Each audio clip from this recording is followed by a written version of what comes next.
Hi, everyone. Glad to see so many people in this room. We heard there was an Uber talk in the other room, so we were thinking a lot of people were going to be there, but we're happy to see a lot of faces here as well.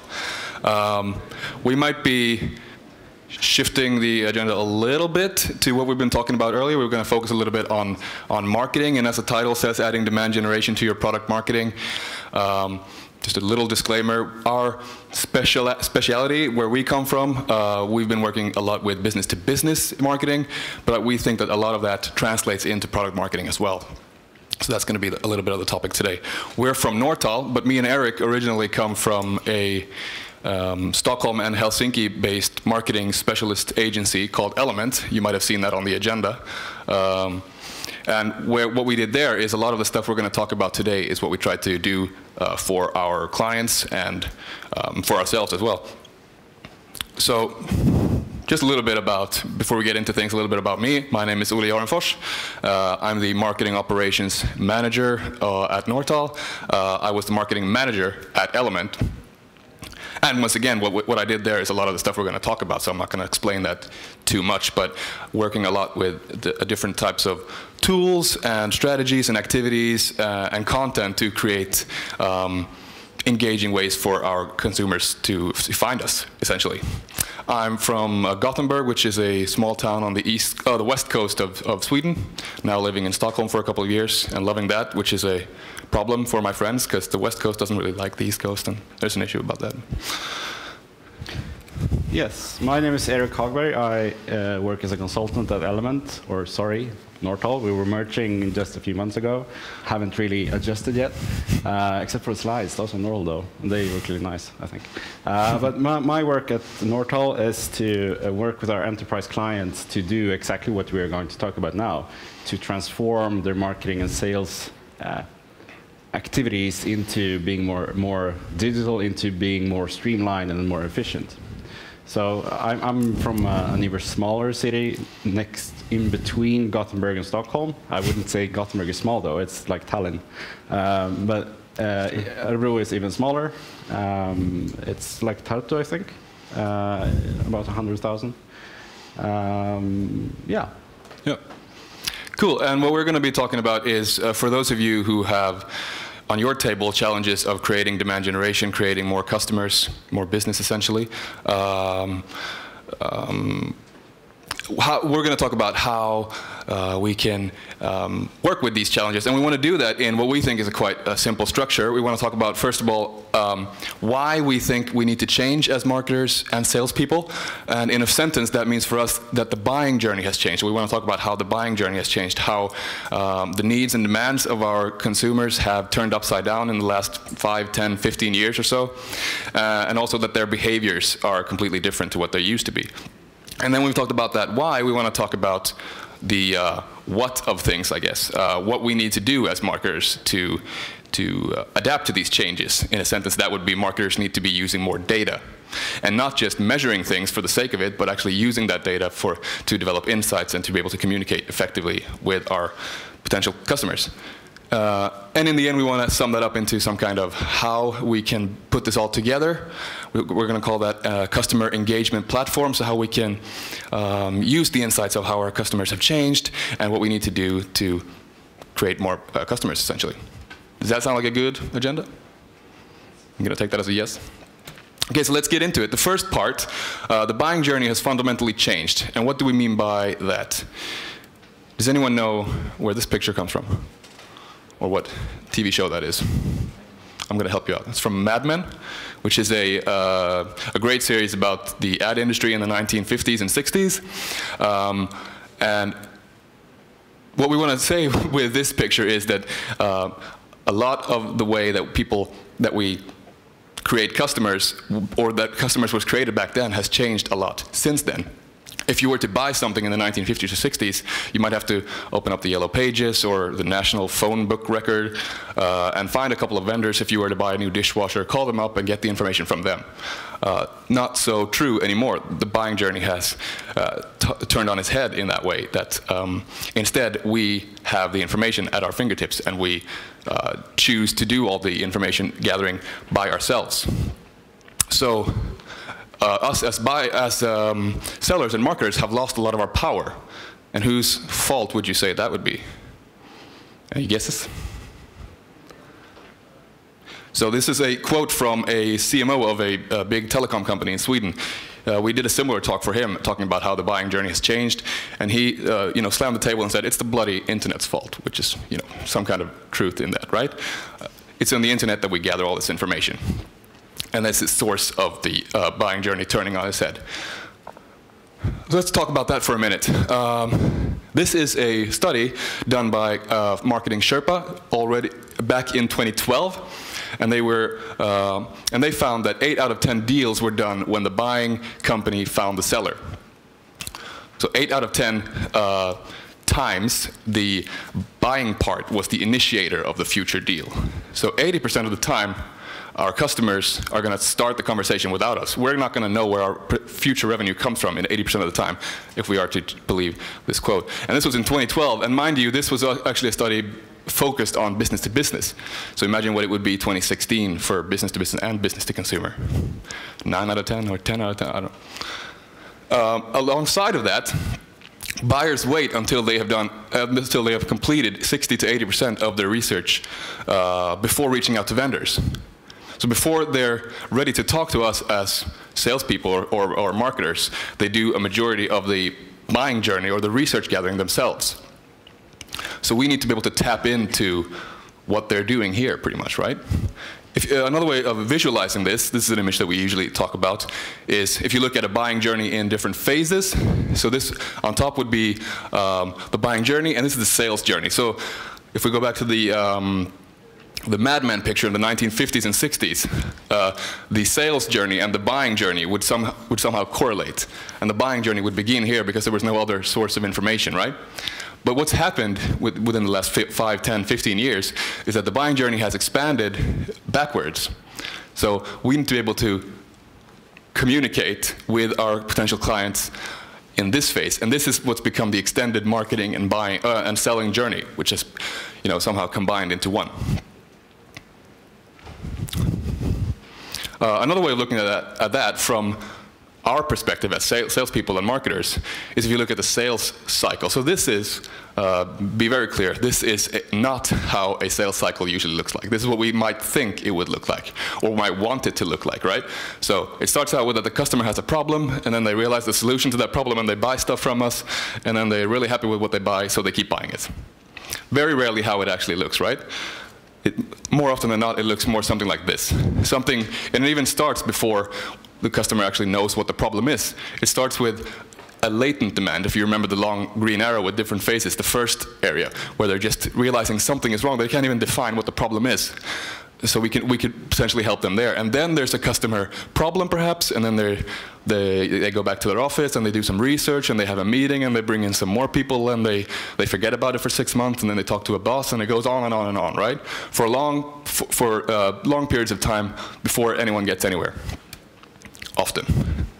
So if you summarize that, there's a common description of a problem, and then there's a long process with different intensities of time, with numbers of many different people involved. So we need to be able to communicate with all these different people, and then people communicate with us.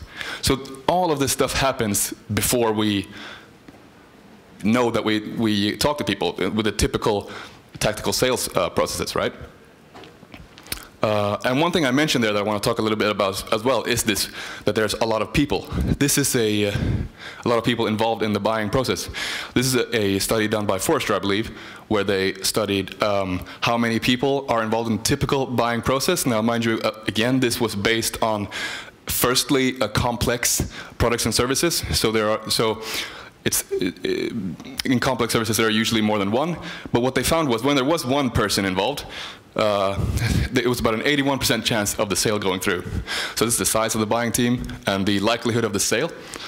So when there's just one person in the buying group making his own decision or her own decision, it was about an 81% chance. When two people got involved, the chance dropped dramatically to about 55%. So it's much harder to make a decision when you're two people, obviously, right? And then building onto that team, when there's 2 or 3 or 4 or 5 people, it wobbles around 50 to 60% somewhere. For some reason, it goes up here on 3 and 4. My idea about, or hypothesis about that is that it's easier to make democratic decisions when you're 3 or 4 people, but who knows. And then somewhere after 5, it drops and gets really complicated to make decisions. And they found also that the average buying group was about 5.4 people. So the point I want to make with this is that we need to be able to communicate with all these different people, but we also have to understand that they're not going to be needing the same type of communication. There might be in our case, it might be a marketing manager, but it also might be a sales manager and a CEO and an IT manager and what have you. And they have really different agendas to deal with, so we need to talk about different things with them in different phases of the buying journey.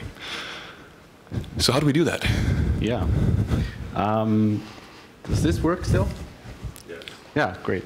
So basically, this is the data part. This is the part where all the developers in the room might get use of the information. So as we see it, marketers must use data not just to capture, but also to generate demand. And I don't know if you recognize this movie. It's from Indiana Jones, Raiders of the Lost Ark. I believe it's from 1981. Have you all seen it? Yeah, okay, so spoiler alert for those who haven't seen it. What's happening in this scene is that this guy dressed in black is swinging around with his sword for a time, and everyone is pretty sure that that Indiana Jones over there is gonna die hard. So that's the basic perception of this image. What Indiana Jones does is to bring up a gun and just shoot him. And that's the kind of, let's say, disruptive technology that we've seen in many different times now. For instance, in the media industry, we've seen it with Netflix eating up all the video rental stores. In music, we've seen it in like iTunes and Spotify and Pandora eating up all the, well, the record sales is going down the basement. And same thing with their book sales, bookstores going under as well. Borders, for instance, Barnes & Noble has almost been bankrupt a few times. And the same type of, let's say, disruptive technologies we've seen in marketing now. So basically, the traditional marketing was the Mad Men style, basically advertising in TV, radio, printed media, all of that. What's happening now is that the CMO's budget is switching from media to IT and to technology. So it could be anything from online marketing, and it's still advertising, but it could be categorized as IT. And it could be content marketing, because we talked a lot, even the UX person talked about a lot about content being relevant, and that's what we're going to talk about also, but from a different perspective. But there has been a paradigm shift within marketing, and things are happening, obviously, but what we really want to talk about in this, well, actually, we just wanted to show you the Indiana Jones thing, but this is also. But what Gartner predicted in 2011 was that by 2017, the CMO in companies will spend more money on IT than the CIO. That's what they said in 2011. 1 year later, in 2012, they actually said that, nah, we think it's going to be in 2016.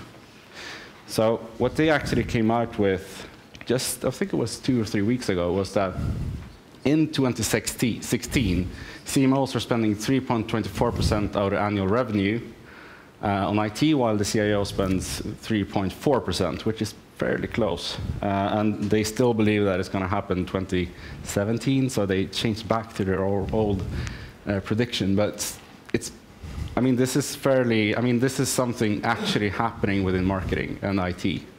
And there is something called the marketing technology landscape. And on this landscape, there are over 3,800 logos in different categories. You have DMP, which someone talked about before, or digital marketing platform. We have the CRM, we have CMS, we have analytics, and we have everything. And the blog that is creating this platform have done that for 5 years now. And on the first one, there were 150 logos. In 2012, there were 350. And from that point, it's 10 times as many.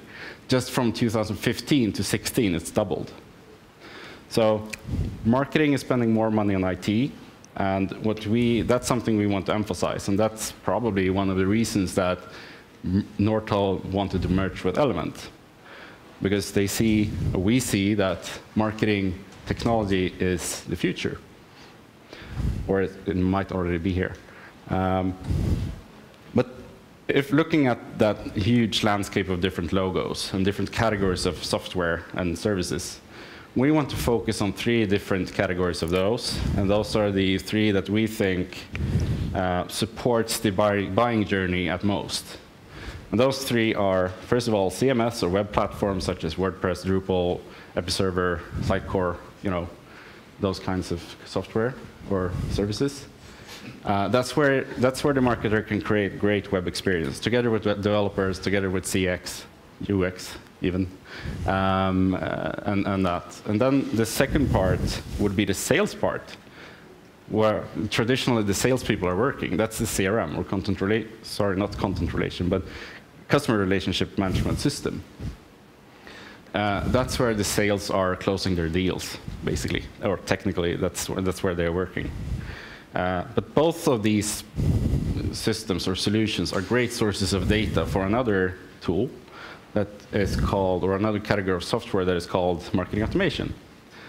One could say that the marketing automation is the gun in that Indiana Jones reference. That's where you make it more efficient, because normally our clients are on, for instance, they use WordPress as their web platform, which is great. They use Salesforce as the CRM, which is also great. But what they do in between is basically use Excel sheets, or we refer to as Excel, as Excel hell, basically, where you use Excel sheets. You have a lot of different sources of data. You use MailChimp, AdWords, WebEx for webinars, and then you use Google Analytics. And to summarize all of this into marketing performance, you use Excel sheets. That's the swing of swords, basically. And that's what we want to avoid. So normally we use platforms such as Marketo. It could be Pardot, it could be HubSpot, or whatever.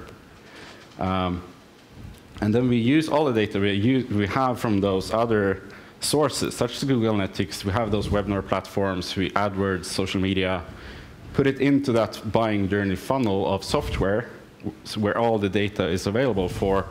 I mean, for the salespeople, they will be able to use the sources we use here to bring in people. As that could be good information for them, because they can see what was it that drove them into the web platform from our social media. Relevant content most of the time. And the same thing here, we can use Google Analytics to make sure that, okay, so the content we have on the web is the most relevant and it's placed at the right place, at the right pages and all of that. So this is data in marketing supporting the buyer's journey. Mm-hmm. Okay, so we've talked a little bit about why we need to adapt and what tools are available to us. 3,800 of them, but a couple that we need to be focusing on mainly, perhaps.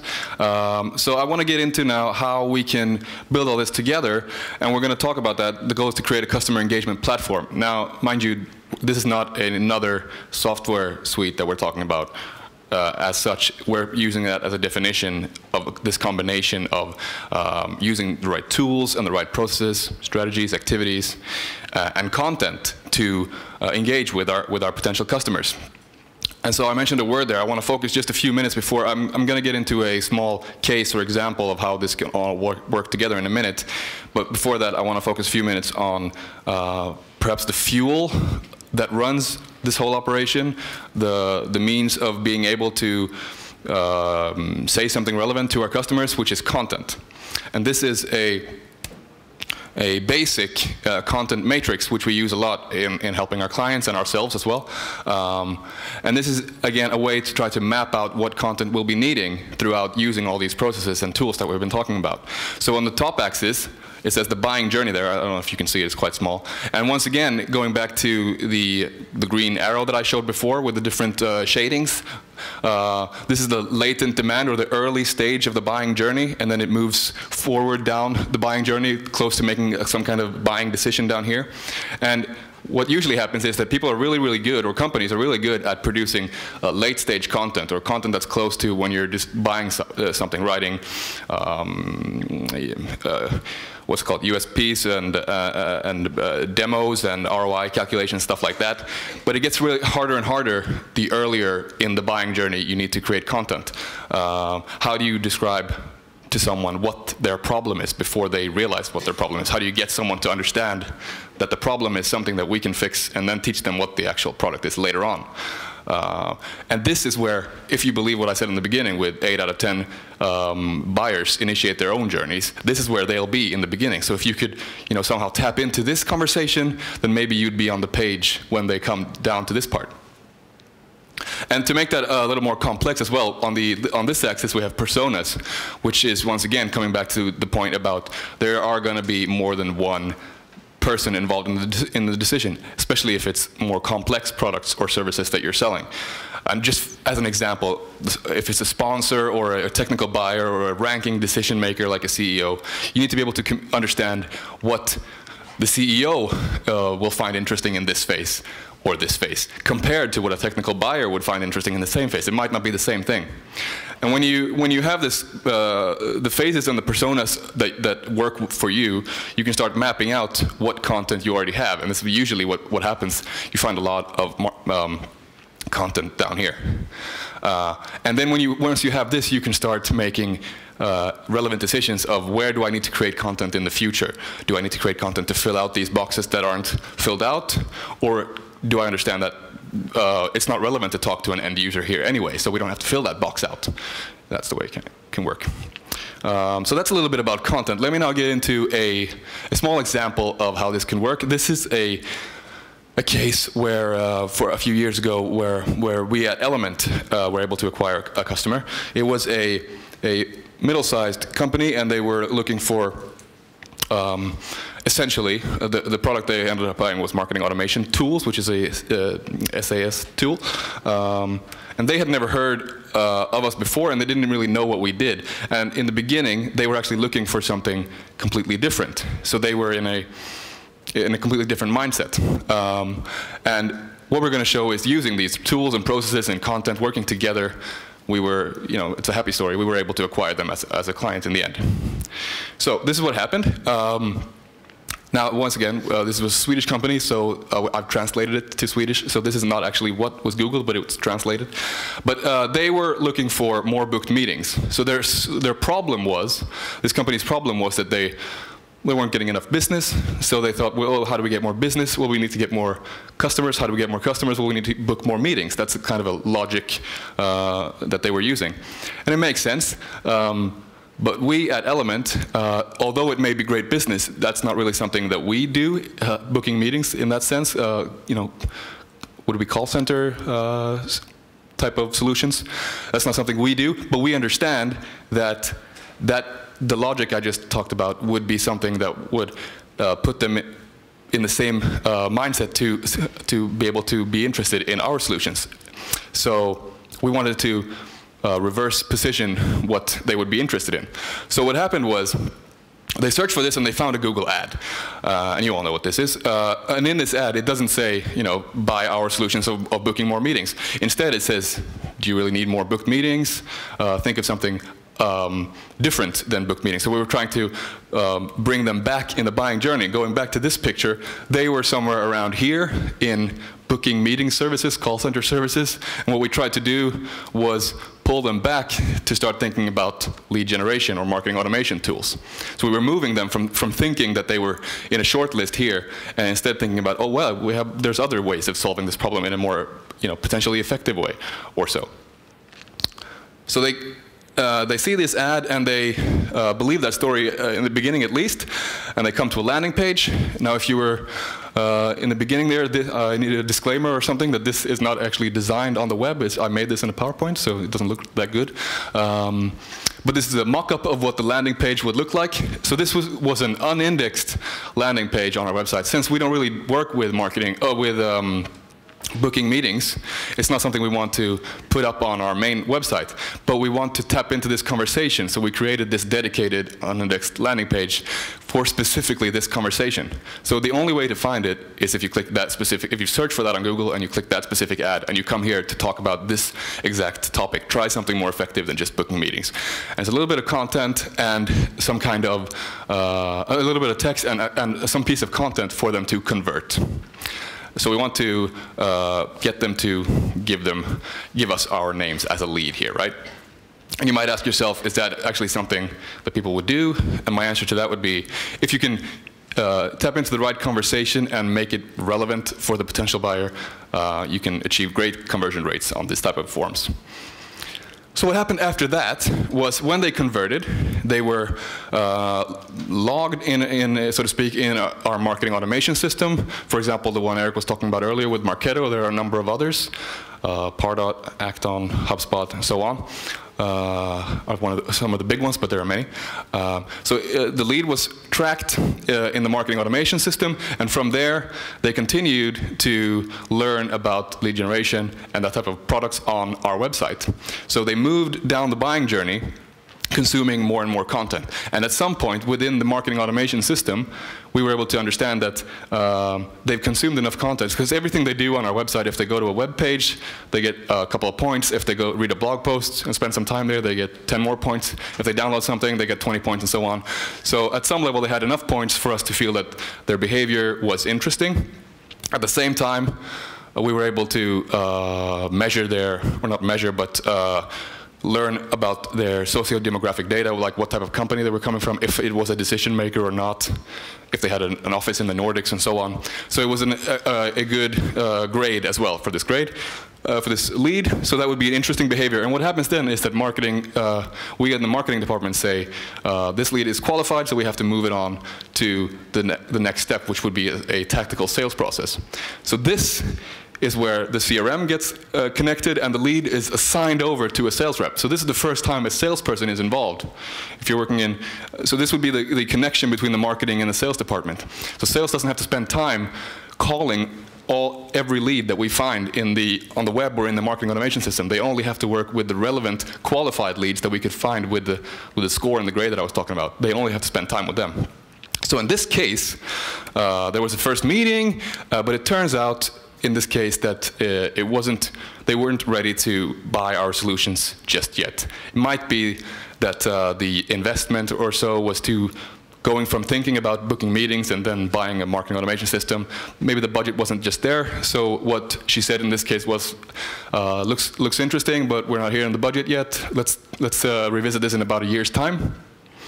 What happens usually then, or sometimes then, is that the lead gets lost, right? Or you put it down somewhere in a notepad to call them in 6 months or 12 months, and more often than not, the lead is lost. But in this case, the way you work is the sales rep can mark the lead as disqualified, and it would automatically move back in the process again to start communicating with the marketing department. And we can pick up the conversation in a more automatic way. So the sales rep doesn't have to fill his or her phone book with call up every lead every 6 months. This can be done in a personalized way, but quite automatically.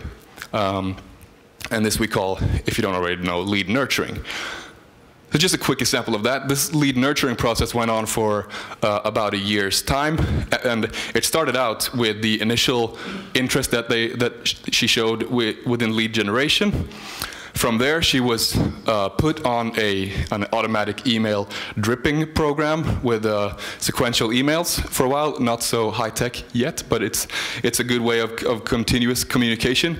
And in the emails were not sales pitches every time. It wasn't, hey, are you ready to buy our stuff now? It's more thinking about where they are in this buying journey with the green phases again, right?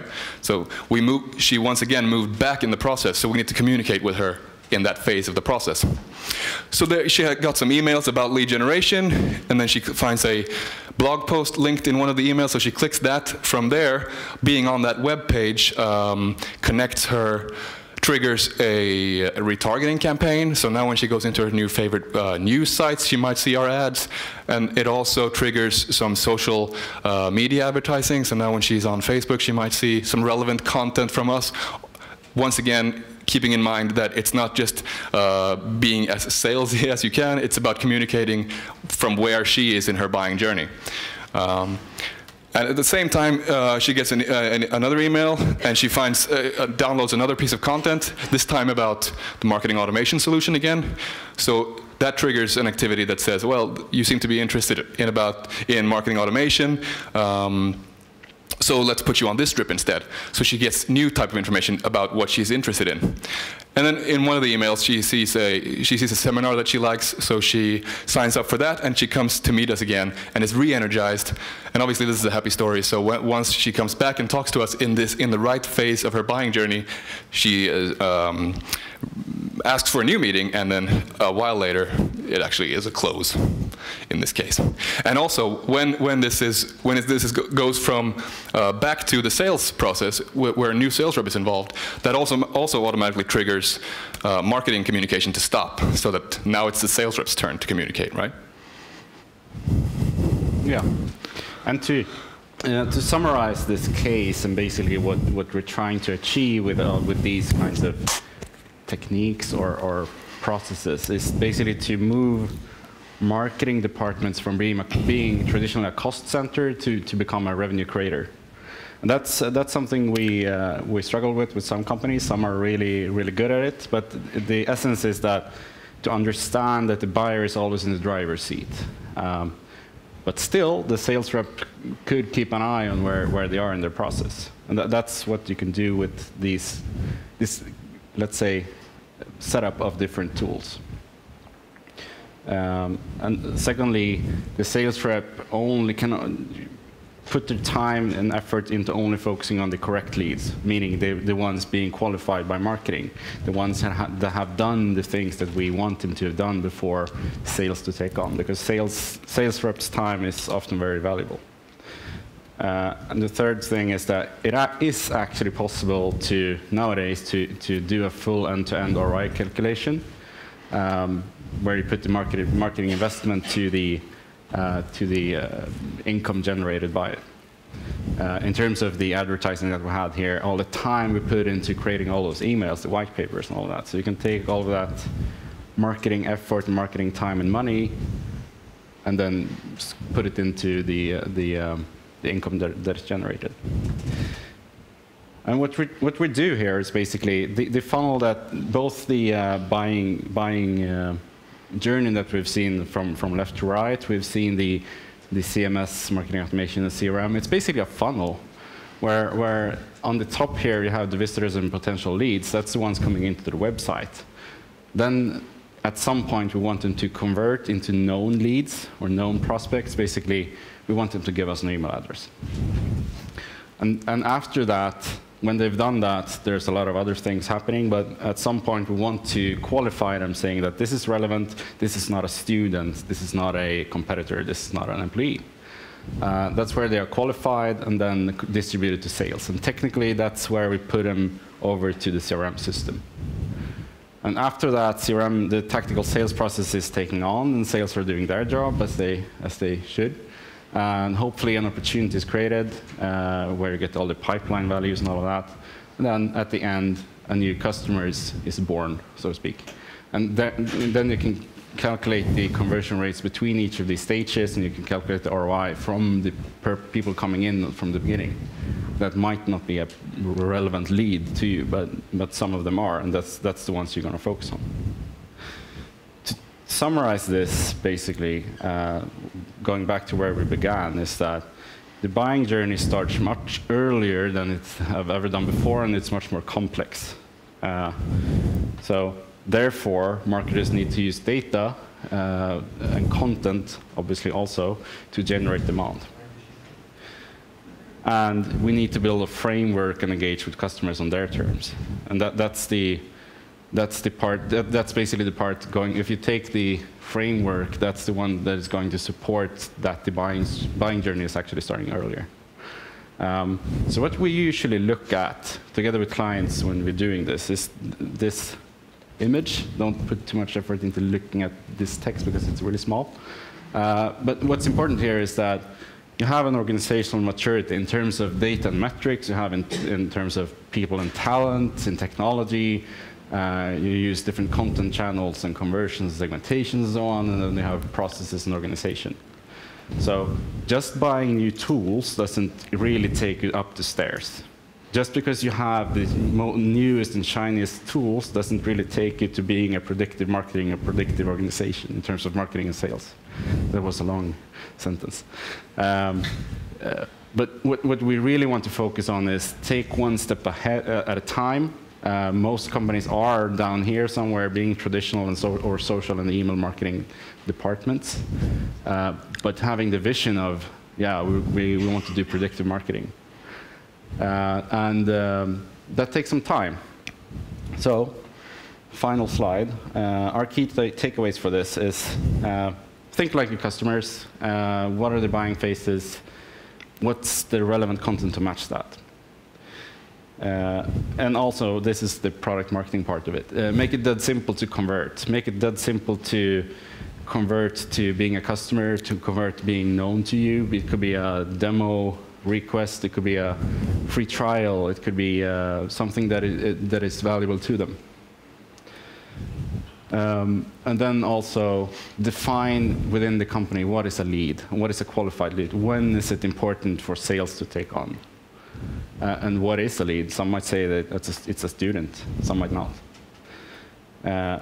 And then again, don't try to take two big leaps at a time in that stairs that we show. So that's all for us. We 1 minute over, so hope you can enjoy your lunch. Yeah, we'll be here at lunch if you want to talk to us. Thank you. Thank you.